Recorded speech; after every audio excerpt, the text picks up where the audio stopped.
Hello các bạn, bây giờ mình mới trở lại phòng họp và bây giờ họ vẫn còn đang bàn bạc, thành ra cái vấn đề mà phát biểu thì mình vẫn còn có thời gian để phát biểu nha. But I don't know what the council thinks on this. And then going back to the other parking violation to, disability, parking, illegally parking there.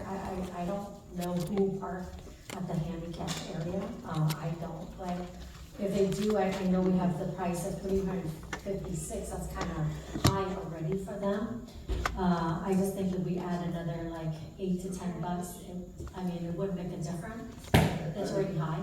If I can comment on that, and I will defer to the experts in the room, which is our police department. But I believe that the ADA rate is set by the state, and I think we may be adjusting to be in line with the state fees, but I don't know if some of the police can.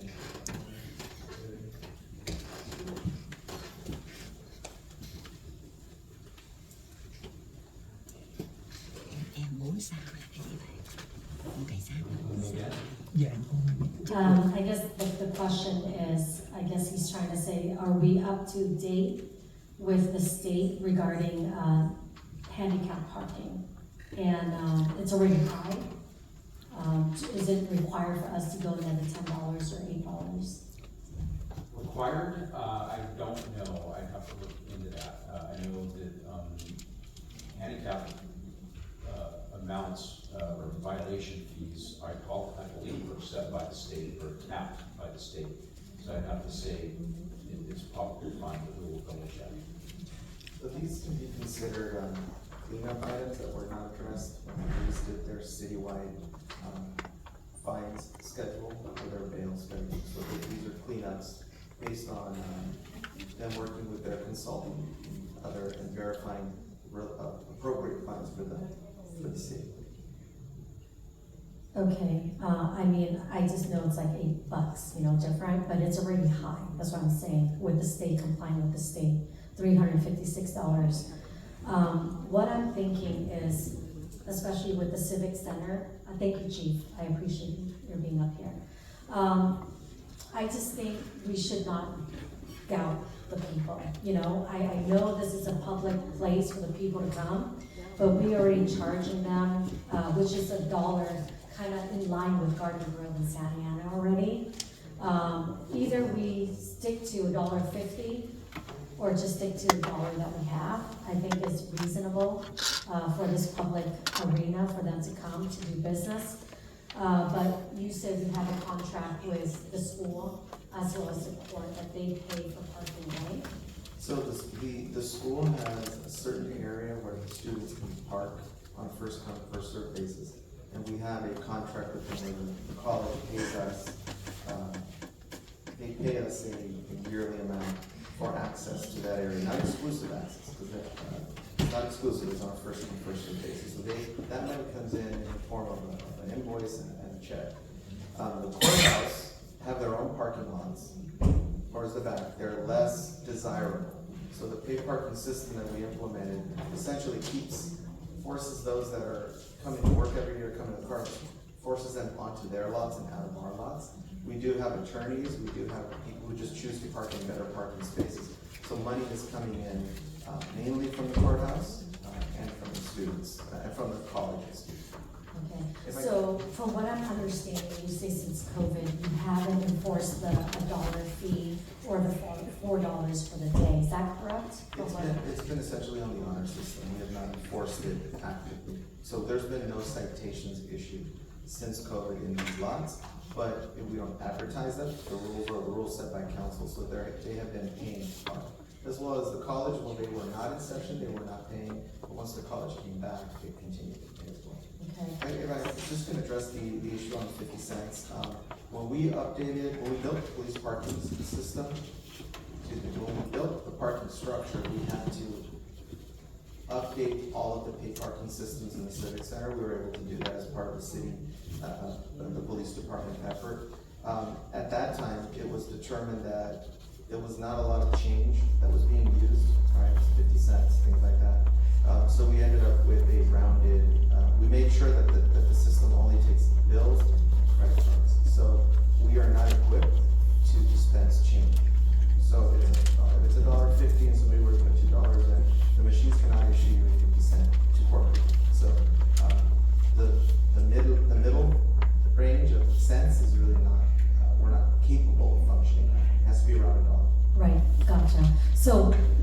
seeing, the problem is that we're not enforcing what we already require people to do, paying $1 per hour and $4 per day, since you say we haven't enforced that. So why don't we make sure we enforce that? Well, if we were to start enforcing, we're still lower than the average. And the goal is to, as everything continues to increase, the cost of our part-time parking enforcement officers goes up.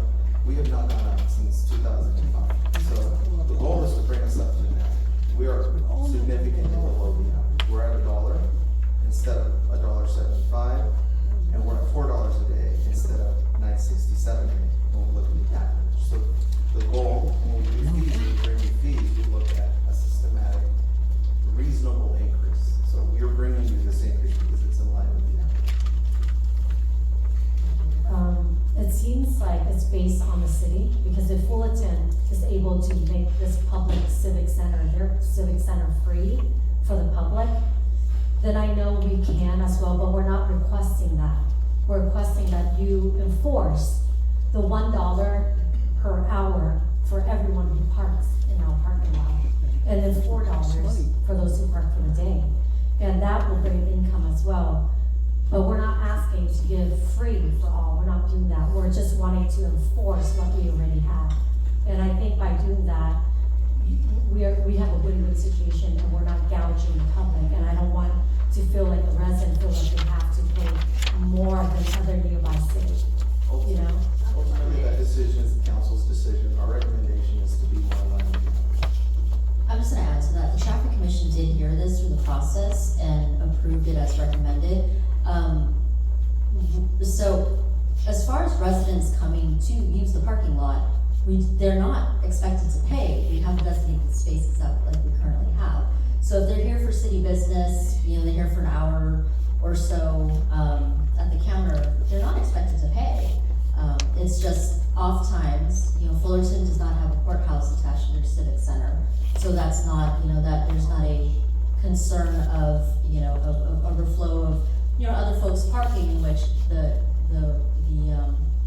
employees, those that are coming to do business, like, they're not coming to Fullerton and then feeling like they're pushed out. But part of this process is, unfortunately, we do have the courthouse here, we do have the college, we have, you know, the library in the back, and you know, with the different lots, and we have the nice covered parking lot, right?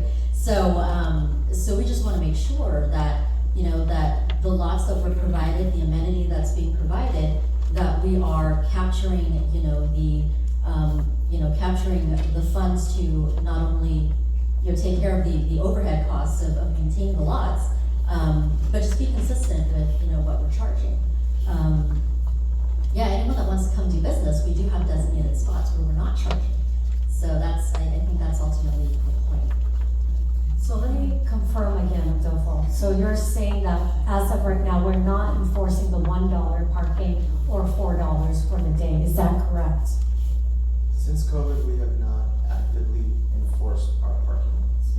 Okay. Residents are allowed to park for free in First Row, Ủa đâu này? and people who are following the rules on the signs are following the rules by paying into the pay station. Okay, so I think, to be honest with you, we need to enforce that, number one, okay? And number two, you did mention that because people do park here illegally during the night and whatnot, and stay the night. Now, Chief, may I ask you, do you guys patrol the city and City Hall if there's a certain time that you kind of encourage people to leave, is that correct? We do, police patrols, Councilwoman, 24/7 in the entire city. And now not everywhere at once, but, we try to conduct patrols. As far as parking goes, parking patrols not regularly drive to the locations that are currently being discussed because, their services aren't needed there. So at the Civic Center here, your guys do not patrol this at night, is that correct, for what I'm hearing? When you say your guys, are you talking parking control or police officers? I mean, does the police patrol around, right, the city? Police officers do. Yeah, Our so, parking control officers do not regularly patrol this area, due to no enforcement zone, basically. okay, so your police do already patrol this area and around the cities. The Yes. city, is that correct? Okay. Councilmember West, So, may I finish? And I have conflict. And then, so what you're saying is that you do patrol. So the park, if people are parking there, you do knock on their window and say, hey, you guys have to leave, it's after hour. Is the after hour is 10 o'clock, right? Is that correct? That is correct. And the same for here? Inside the park. Inside the park and here as well? Okay, Yeah, okay. Not for service.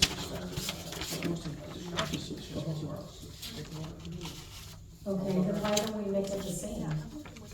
That would be a council prerogative, that's your authority. Okay, so what I'm seeing is that instead of increasing the amount, we, number one, need to enforce the law that we already have here. And number two, we need to have, across the board, the same as parks and the same as civic center, that we have the enforcement of 10 o'clock curfew. Because I remember before I got married, I was dating my husband, and we were at the park, and there was a police knocking out a window at 10 o'clock because, hey, you guys have to leave the park, you can't kiss here. So the same concept, what I'm saying is that there is that policy at our parks, why don't we have policy here as well? And, you know, knock on their window and say, hey, you know, it's curfew time, so. you have to Councilmember leave. West, I value every question that you have, and I give you a lot of time. So, Thank you. And you were the first one to present. I still have other council, let me hear from them, and then if need to, we can come back to you. Absolutely, thank you. All right, next is Councilmember Mentor. Thank you, Mayor. thành ra nó cấm I just had a question đang for, phải I dẫn mean, đến on here, on đừng the cho nó bỏ vậy proposed time, if this is, if the council approves, and then that would implement a policy that can be enforced, hàng này phải chị cho nên có cảnh sát được correct? That's correct, that's the And purpose. that's what we're doing cảnh today, sát nó correct? nó làm bắt nạt Okay, so we can get to that point by approving a policy, and that policy is enforced, just the way it typically works. con này I have a question on the past you were speaking about. Going forward, who's gonna be in charge of issuing those passes? Is it gonna be at one location, or is it gonna be multiple locations issuing these passes? So the main point of issuing your permanent passes is going to be HR. They know who works for the city, they are the central point. When an employee no longer works for the city on their last day, they turn in their badge, they turn in their parking pass, or they don't get their last check, right? So that was something that former HR, did not want to do. So then that ended up being, kind of a departmental thing, and that's where things went silent, if you're asking. Going forward? Going forward, it's HR.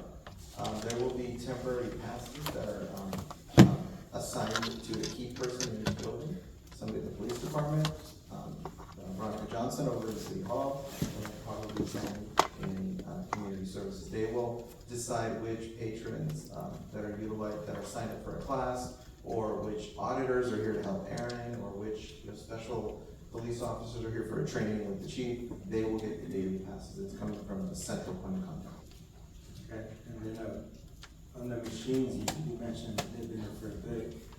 So the current machines that we have, how long can we, when do we need to update them?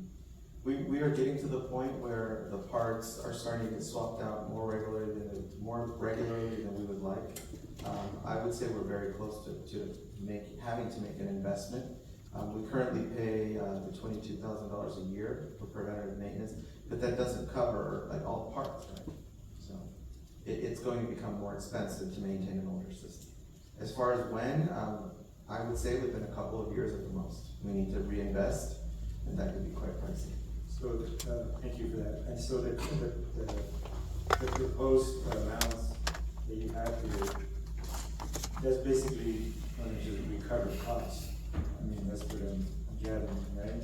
It's an attempt to recover costs while staying near the average. If we wanted to recover costs, we would be talking more like Huntington Beach rates to try to recover costs. So this is just helping us not be at so much of a deficit. Yeah, so the proposed rates are, I think they're reasonable, because we're still providing a service, because we're not even recovering the cost. So So then in the proposed time, the Monday through Friday, 7:30 AM to 5:30 PM, is still, is not our typical, council meetings. And what about other commissions? What time is there? Is there 6 PM start? So remember, we're recommending 7 days a week, and we're recommending all day with the exception of 2 to 5 for pay. The current system is Monday through Friday, 7:30 to 5. But we still would be okay, I mean, 5:30 PM meetings that can start at 6. We still would have to put out the A-frames if we have a meeting that brings out a lot of folks, or we start earlier, or when we have special meetings, we'd have to do that. All right. It's just to add to that, in the past, before COVID, when we were, having meetings and people were showing up earlier, we just made a phone call to PD to let them know, just not to have somebody patrol. So we've been flexible about making sure that people aren't It's using an it. easy fix. Yeah, absolutely. All right, thank you, that's what I got, all I got. All right, thank you. Next, Councilmember Moore. Thank you, Mr. Mayor. The question for staff is, at what rates we going to make it even? We have not priced out that assessment at this point. That would require us to price out reconstruction of the parking lots, as well as swapping out all of the pay stations that are getting to their end of life. So, adjusting the rate within reason, we would never be able to accomplish that. We're just trying to be in line with the rest of the city's budget. So once we implement the new policy, that all the residents that attend the meeting, council meeting, they're going to be paid for the cost, right? The They're not parking. going to be, they're gonna park for free. There's gonna be signs at the entrance to the parking lots that say council park. You can just park. Okay, how can we distinguish the one that came into this room, with the others? We can, at that point, but it kind of becomes an honor system, we will not be enforcing in that parking lot. And you back. Can I make a motion to approve? We still a couple people. Vice Mayor Moore. Yes. One person took like most of the time. I just think that this is, first of all, we have a very respectable traffic commission. And could you tell me who are the traffic commissioners on this board? Tell me. Who are they? What are their names? I would ask one of our staff members to come up. Yes, please. Veronica, can you please come up? Veronica Johnson is our management analyst for the Public Works Department, and she's also the secretary to the Traffic Commission. Are you asking for the current commission member? Yes, I am. You have Conwin, Kristen Summers, Andy Pham, Jimmy Pham, Jimmy Pham. and Joseph Pham. And Andy Wynn, so. All right. What's their attendance record? Did you say Joseph? Yes, Joseph? Joseph Pham. And could you tell me how this was voted by the traffic commissioners? It was 4-0 with one, Andy Wynn being absent. Okay. 4-0. I can tell you that Conwin is someone who is very reputable, and he's been on the traffic commission for a very long time. He served on a lot of other commissions as well.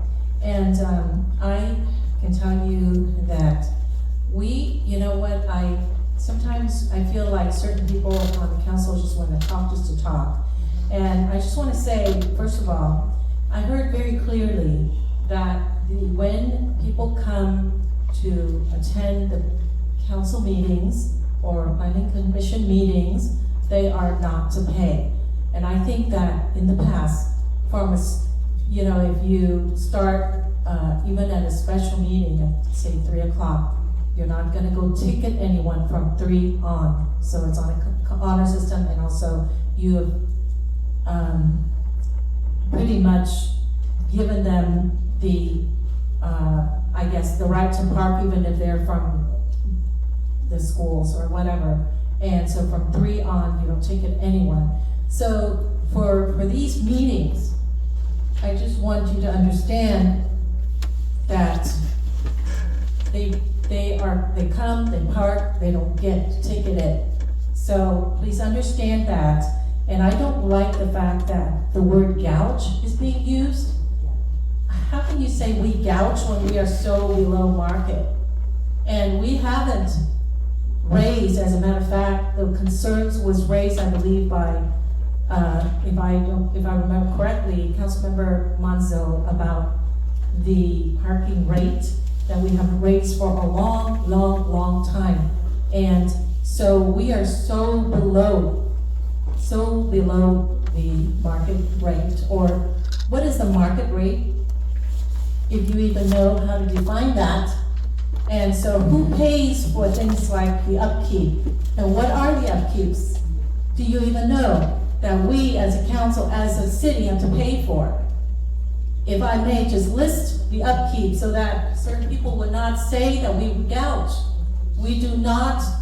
Where would you pay? Where would the money come from to pay for restriping, resealing, crack filling, asphalt overlay, and cleaning, and other preventive measures, other preventive maintenance? So I don't get it. 20, 30 minutes of this is just, and then other council members take only 1 to 2 minutes to talk about it. And I think that, to me, it is really clear that the study has been